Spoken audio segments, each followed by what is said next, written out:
A note on metaphor. However the matter may be carried further, it is possible to say, let us grant that the language of passion was derived from a courtly literature, itself produced in the atmosphere of a certain heresy. Did not this heresy in turn arise out of sublimated physiological proclivities? Historically, the question has nothing to go on, and yet theoretically, the objection is possible and even inevitable.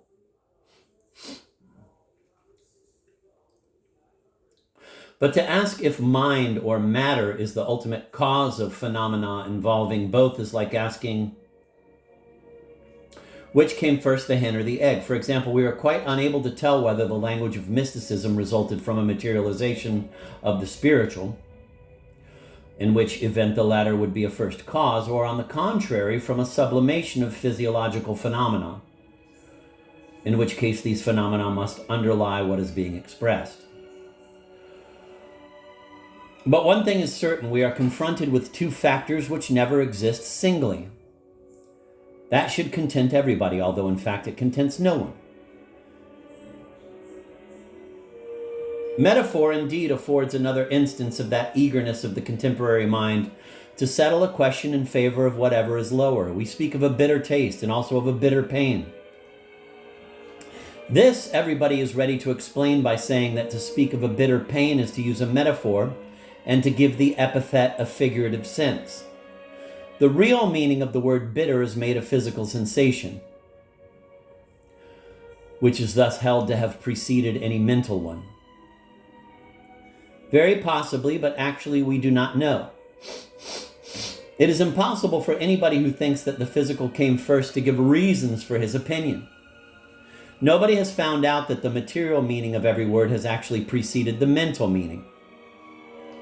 The opinion that it has is merely based on a presumption that the physical is more true and more real than the mental, and hence that the physical is at the foundation of all things and is the principle of all explanation.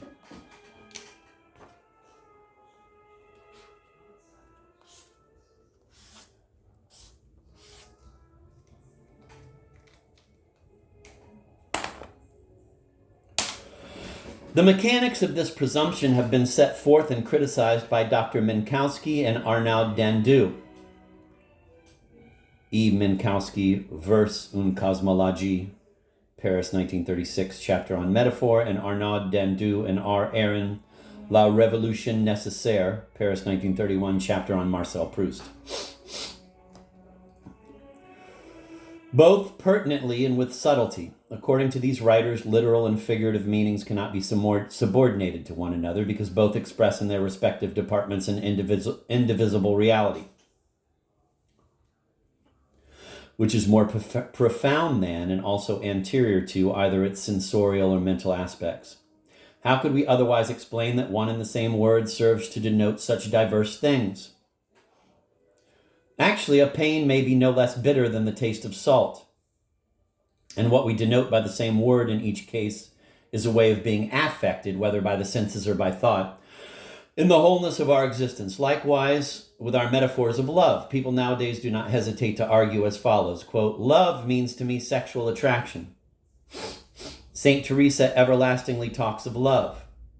Ergo, she was not only a mystic, but an erotomaniac unawares, end of quote. But we have seen that St. Teresa was unaware of nothing, and that, on the contrary, passionate lovers may be mystics unawares. The arguments cancel out. We know nothing of primal origins. What we have been able to distinguish is the interplay of the two factors in historical evolution. Let me sum it up again, for clarity.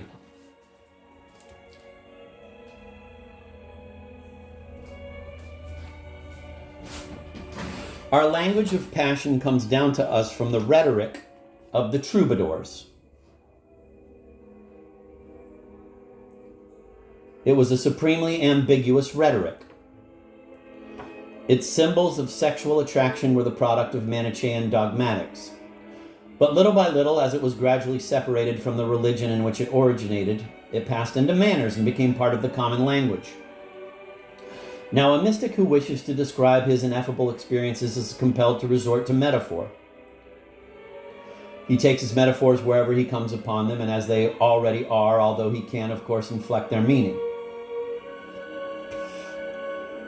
Beginning with the 12th century, the current metaphors became those of courtly rhetoric.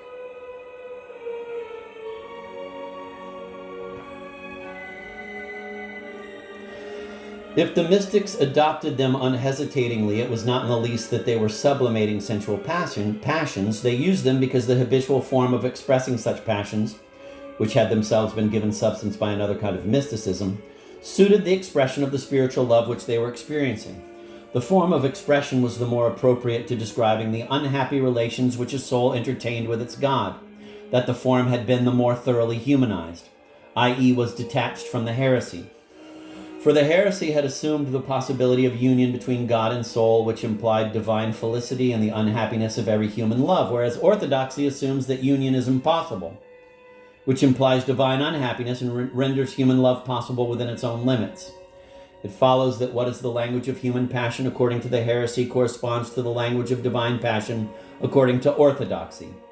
There has thus been a continuous interaction, and it is altogether arbitrary to isolate this or that moment and set it up in the guise of a primary datum.